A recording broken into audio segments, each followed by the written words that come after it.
ರೇಣುಕಾಸ್ವಾಮಿಯನ್ನ ಬರ್ಬರವಾಗಿ ಕೊಲೆ ಮಾಡಿದೆ devil gang ಅಂತ ಹೇಳಲಾಗ್ತಾ ಇದೆ. ಅದರ ಜೊತೆಗೆ ಆರೋಪಿಗಳು ಈಗಾಗಲೇ ವಿಚಾರಣೆಯ ಹಂತದಲ್ಲಿ ವಿಚಾರಣೆಯನ್ನು ಎದುರಿಸ್ತಾ ಇದ್ದಾರೆ. ಫೈನ್. ಆದರೆ ಅವತ್ತೇನಾಯ್ತು? ಕೊಲೆ ಆದ ದಿನ, ಕೊಲೆ ಆದ ಮೇಲೆ ಎಣ್ಣೆ ಪಾರ್ಟಿ ಮಾಡಿತಂತೆ ಈ ಡೆವಿಲ್ ಗ್ಯಾಂಗ್. ಶನಿವಾರ ಅಂದ್ರೆ ಕೊಲೆ ನಡೀತಲ್ಲ, ಅವತ್ತು ಗುಂಡು ತುಂಡು ಪಾರ್ಟಿ ಮಾಡಿದ್ರು. ಶನಿವಾರ ಸಂಜೆ 4:30ರಿಂದ 5 ಗಂಟೆಯವರೆಗೆ ಎಣ್ಣೆ ಪಾರ್ಟಿ ಮಾಡಿದ್ರು. ಆರೋಪಿಗಳಾದ ದರ್ಶನ್, ವಿನಯ್ ಸೇರಿದಂತೆ ಹಲವರು ಭಾಗಿಯಾಗಿದ್ರು ಆ ಪಾರ್ಟಿಲಿ. ರೆಸ್ಟೋರೆಂಟ್ನಲ್ಲಿ ಎಣ್ಣೆ ಪಾರ್ಟಿ ಮಾಡಿದಂತಹ ದೃಶ್ಯ ಸಿಸಿಟಿವಿಯಲ್ಲಿ ಸರಿಯಾಗಿದೆ. ಒಂದು ರೀತಿಯಾಗಿ ಕೊಲೆ ಮಾಡಿದ ನಂತರ ಏನೇನು ಮಾಡಬೇಕು ಅಂತಿಲ್ಲ ಪ್ಲಾನ್ ಹಾಕೊಂಡು ಅದನ್ನ ನೀಟಾಗಿ ಎಕ್ಸಿಕ್ಯೂಟ್ ಮಾಡಿದ ಮೇಲೆ ಕೊಂಚ ರಿಲೀಫ್ ಪಡ್ಕೊಳ್ಳೋಣ ಅಂತ ಹೇಳಿ ರೆಸ್ಟೋರೆಂಟ್ಗೆ ಹೋಗಿದ್ರಂತೆ. ರೆಸ್ಟೋರೆಂಟಲ್ಲಿ ಭರ್ಜರಿ ಪಾರ್ಟಿ ಮಾಡಿದ. ಇದೇ ರೆಸ್ಟೋರೆಂಟಲ್ಲಿ ಅವರು ಪಾರ್ಟಿ ಮಾಡಿದಂತಹ ದೃಶ್ಯ ಸಿಸಿಟಿವಿಯಲ್ಲಿ ಸರಿಯಾಗಿದೆ.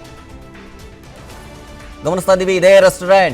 ಇದೇ ರೆಸ್ಟೋರೆಂಟ್ ಅಲ್ಲಿ ಕೊಲೆ ಆದ್ಮೇಲೆ ಅವತ್ತು ಶನಿವಾರ ಸಂಜೆ 4:30ರಿಂದ 5 ಗಂಟೆಯವರೆಗೆ ಆಗಷ್ಟೇ ಒಂದು ರೌಂಡ್ ವಿಚಾರಣೆಯನ್ನ, ಅಂದ್ರೆ ಆತನನ್ನ ರೇಣುಕಾಸ್ವಾಮಿಯನ್ನ ವಾರ್ನಿಂಗ್ ಕೊಟ್ಟು ಬಂದಿದ್ರು. ಸ್ಟೋನಿ ಬ್ರೂಕ್ ರೆಸ್ಟೋರೆಂಟ್ ನಲ್ಲಿ ಮಹತ್ವದ ಸಾಕ್ಷಿ ಲಭ್ಯವಾಗಿದೆ. ಆರೋಪಿಗಳು ಪಾರ್ಟಿ ಮಾಡಿದ್ದ ದೃಶ್ಯ ಸಿಸಿಟಿವಿಯಲ್ಲಿ ಸರಿಯಾಯಿತು. ಸ್ಟೋನಿ ಬ್ರೂಕ್ನ ಸಿಸಿಟಿವಿಯಲ್ಲಿ ಆರೋಪಿಗಳ ದೃಶ್ಯ ಸರಿಯಾಗಿದೆ. ಸಿಸಿಟಿವಿ ಡಿವಿಆರ್ ಲಾಕ್ ವಿನಯ್ಗೆ ಮಾತ್ರ ಗೊತ್ತಿತ್ತು. ಸ್ಟೋನಿ ಬ್ರೂಕ್ ರೆಸ್ಟೋರೆಂಟ್ ಆರೋಪಿ ವಿನಯ್ಗೆ ಸೇರಿತ್ತು. ವಿನಯ್ನ ಕರ್ಕೊಂಡೋಗಿ ಡಿವಿಆರ್ ಅನ್ನ ಪೊಲೀಸರು ವಶಕ್ಕೆ ಪಡ್ಕೊಂಡಿದ್ದಾರೆ. ಆತನನ್ನ ಟ್ರ್ಯಾಪ್ ಮಾಡಿ ಕಿಡ್ನಾಪ್ ಮಾಡಿ ಕರ್ಕೊಂಡು ಬಂದು ರೇಣುಕಾಸ್ವಾಮಿಯನ್ನ ಹಿಗ್ಗಾಮುಗ್ಗ ಥಳಿಸಿ ವಾರ್ನಿಂಗ್ ಮಾಡಿ ಅದಾದ್ಮೇಲೆ ರಿಲ್ಯಾಕ್ಸ್ ಮೂಡ್ಗೆ ಹೋಗಿದ್ರು ಅವರೆಲ್ಲರೂ. ಎಲ್ಲಿಗೆ ಅಂದ್ರೆ ರೆಸ್ಟೋರೆಂಟ್ಗೆ, ಸ್ಟೋನಿ ಬ್ರೂಕ್ ರೆಸ್ಟೋರೆಂಟ್.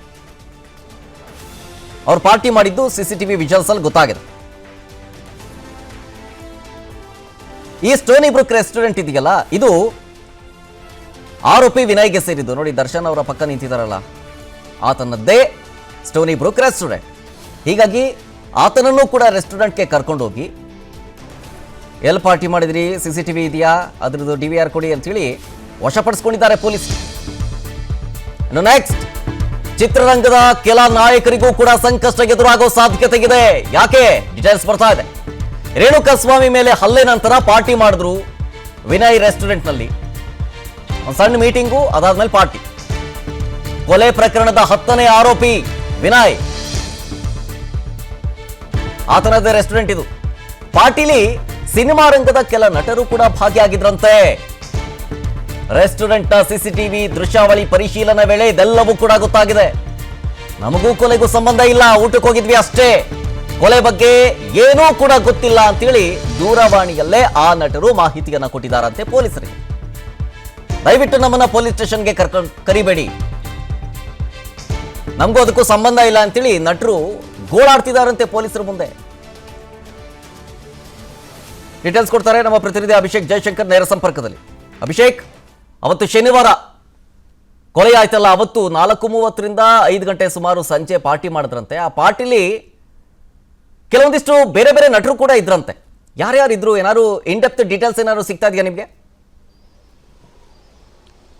ಈಗಾಗಲೇ ಏನು ಸಿಸಿಟಿವಿಯನ್ನು ಪರಿಶೀಲನೆ ನಡೆಸಿದಂತಹ ಸಂದರ್ಭದಲ್ಲಿ ಸಹಜವಾಗಿ ಅಲ್ಲಿಯೂ ಕೂಡ ಒಂದಷ್ಟು ನಟರು ಇದ್ದಾರೆ ಅಂತ ಹೇಳಿ ಈಗಾಗಲೇ ಸ್ಪಾಟ್ ಇನ್ವೆಸ್ಟಿಗೇಷನ್ ಮತ್ತು ಅಲ್ಲಿದ್ದಂತಹ ಸಿಸಿಟಿವಿಗಳನ್ನು ನೋಡಿದಂತಹ ಸಂದರ್ಭದಲ್ಲಿ ಗೊತ್ತಾಗಿದೆ. ಯಾಕಂದರೆ ನಿಜಕ್ಕೂ ಆ ಸ್ಟಾರ್ ನಟರಿಗೂ, ಸಿನಿಮಾ ನಟರಿಗೂ ಮತ್ತು ಇವರು ಮುಂದೆ ಮಾಡುವಂತಹ ಒಂದು ಕೃತ್ಯದ ಬಗ್ಗೆ ಇವಾಗ ಗೊತ್ತಿದೆಯಾ ಇಲ್ವಾ ಅನ್ನುವಂಥದ್ದು ಮುಂದಿನ ಹಂತದ ತನಿಖೆಯಲ್ಲೂ ಗೊತ್ತಾಗಲಿದೆ. ಯಾಕಂದರೆ ಅವರನ್ನು ಕೂಡ ಒಂದು ವಿಚಾರಣೆ ಕರೆಸಿ, ಒಂದು ನೋಟಿಸನ್ನು ನೀಡಿ ಒಂದು ವಿಚಾರಣೆ ಕರೆಸುವಂತಹ ಒಂದು ಸಾಧ್ಯತೆಗಳು ಕೂಡ ಇದೆ. ಯಾಕಂದರೆ ಅಪರಾಧ ಮಾಡುವಂತಹ ವ್ಯಕ್ತಿಯ ಬಗ್ಗೆ ಗೊತ್ತಿದ್ರೂ ಕೂಡ ಮತ್ತು ಅಪರಾಧದ ಬಗ್ಗೆ ಗೊತ್ತಿದ್ರೂ ಕೂಡ ಅದನ್ನು ಪೊಲೀಸರಿಗೆ ತಿಳಿಸದೇ ಇರುವಂಥದ್ದು ಕೂಡ ಒಂದು ಅಪರಾಧವಾಗುತ್ತೆ. ಹೀಗಾಗಿ ಸದ್ಯ ಅಂತಹ ವ್ಯಕ್ತಿಗಳೇನಿದ್ದಾರೆ ಅವರನ್ನು ಕೂಡ ಪೊಲೀಸ್ ಠಾಣೆಗೆ ಕರೆಸಿ ವಿಚಾರಣೆ ನಡೆಸುವಂತಹ ಒಂದು ಸಾಧ್ಯತೆಗಳು ಕೂಡ ತೀರಾ ಹೆಚ್ಚಿದೆ ಅಂತಲೇ ಹೇಳ್ಬೋದಾಗಿದೆ. ಈಗ ಸದ್ಯ ಅಪರಾಧಿಕ ಒಳಸಂಚು ಮಾಡೋದಕ್ಕೆ ಏನೇನು ಮಾಡಬೇಕು ಅದೆಲ್ಲವನ್ನು ಕೂಡ ಇವರು ಮಾಡಿದ್ದಾರೆ. ಅಂದರೆ ಸೋನಿ ಬ್ರೂಕ್ ಪಬ್ನಲ್ಲಿ ಒಂದು ಪಾರ್ಟಿಯನ್ನು ಮಾಡ್ತಾರೆ. ಅಲ್ಲಿ ಪಾರ್ಟಿ ಮಾಡಿದಂತಹ ಸಂದರ್ಭದಲ್ಲಿ ಒಂದಷ್ಟು ಡಿಸ್ಕಷನ್ಗಳನ್ನು ಕೂಡ ಮಾಡ್ತಾರೆ. ಅಂದರೆ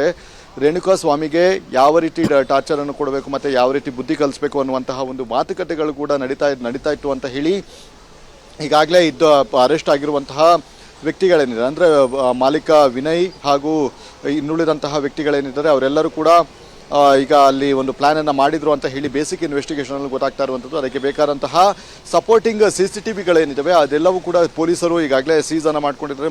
ಸೀಸನ್ ಮಾಡಿದಂತಹ ಸಂದರ್ಭದಲ್ಲಿ ಅದರಲ್ಲಿ ಒಂದಷ್ಟು ನಟರುಗಳು ಕೂಡ ಇರುವಂತಹ ಒಂದು ಕಾರಣದಿಂದಾಗಿ ಅವರನ್ನ ಈಗ ನೋಟಿಸ್ ಅಂದ್ರೆ ಮುಂದಿನ ಹಂತದಲ್ಲಿ ಅವರನ್ನು ಕರೆಸಿಕೊಳ್ಳುವಂತಹ ಸಾಧ್ಯತೆ ಇದೆ. ಈಗ ಅದು ಯಾರು ನಟರು ಅನ್ನುವಂಥದ್ದು ಮುಂದಿನ ಹಂತದ ಇದರಲ್ಲಿ ಗೊತ್ತಾಗಲಿದೆ. ಯಾರ್ಯಾರಿಗೆ ನೋಟಿಸ್ ಕೊಡ್ತಾರೆ ಅನ್ನುವಂಥದ್ದು ಮತ್ತು ಅವರಿಂದ ಅವರಿಗೆ ಗೊತ್ತಿದ್ದಂತಹ ಸಂದರ್ಭದಲ್ಲಿ ಅಂದರೆ ಈ ರೀತಿಯಾದಂತಹ ಒಂದು ಕೃತ್ಯವನ್ನು ನಡೆಸಿದಂತಹ ಸಂದರ್ಭದಲ್ಲಿ ಅಥವಾ ಈಗಾಗಲೇ ವಾರ್ನಿಂಗನ್ನು ಮಾಡಿದಂತಹ ಸಂದರ್ಭದಲ್ಲಿ ಕೂಡ ಅವರಿಗೆ ಆ ವಿಚಾರ ಗೊತ್ತಾದಂತಹ ಹಿನ್ನೆಲೆಯಲ್ಲಿ ಅವರನ್ನು ಕೂಡ ಇಲ್ಲಿ ಅಕ್ಯೂಸ್ ಮಾಡುವಂತಹ ಸಾಧ್ಯತೆಗಳು ಕೂಡ ತೀರಾ ಹೆಚ್ಚಿದೆ. ಹೀಗಾಗಿ ಸದ್ಯ ಈ ಒಂದು ಸೋನಿ ಬ್ರೂಕ್ನಲ್ಲಿರುವಂತಹ CCTV ಏನಿದೆ ಅದು ಪ್ರಮುಖವಾದಂತಹ ಒಂದು ಸಾಕ್ಷಿಗಳು ಕೂಡ ಅನ್ನಿಸಿಕೊಳ್ಳುತ್ತೆ. ಯಾಕಂದರೆ ಕೊಲೆಯ ಹಿಂದಿನ ಒಂದು ಎಪಿಸೋಡ್ಗಳೇನಿದ್ದಾವೆ ಅದೆಲ್ಲದಕ್ಕೂ ಕೂಡ ಈ ಒಂದು ಅಂದರೆ ಯಾವ ರೀತಿ ಈ ರೀತಿಯಾಗಿದ್ದಂತಹ ಒಂದು ಕೃತ್ಯವನ್ನು ನಡೆಸಿದ್ರು, ಯಾವ ಟೈಮಿನಲ್ಲಿ ಪಬ್ಗೆ ಹೋಗಿದ್ರು, ನಂತರ ಯಾವ ಟೈಮ್ನಲ್ಲಿ ಶೆಡ್ಗೆ ಹೋಗಿದ್ರು, ಇದೆಲ್ಲದರ ಒಂದು ಚಿತ್ರಣವನ್ನು ಮುಂದಿನ ಹಂತದಲ್ಲಿ ಸಂಕ್ಷಿಪ್ತವಾಗಿ ಪೊಲೀಸರು ದಾಖಲು ಮಾಡಿಕೊಳ್ಳಿದ್ದಾರೆ. ಶರತ್, ಥ್ಯಾಂಕ್ ಯು ಅಭಿಷೇಕ್ ಡೀಟೇಲ್ಸ್ಗಾಗಿ.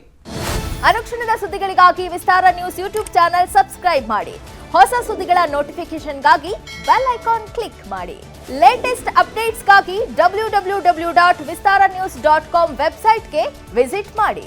ಅಂಗೈಯಲ್ಲೇ ಜಗತ್ತಿನ ಸುದ್ದಿ ತಿಳಿಯಲು ವಿಸ್ತಾರ ನ್ಯೂಸ್ ಕನ್ನಡ ಆಪ್ ಡೌನ್ಲೋಡ್ ಮಾಡಿ.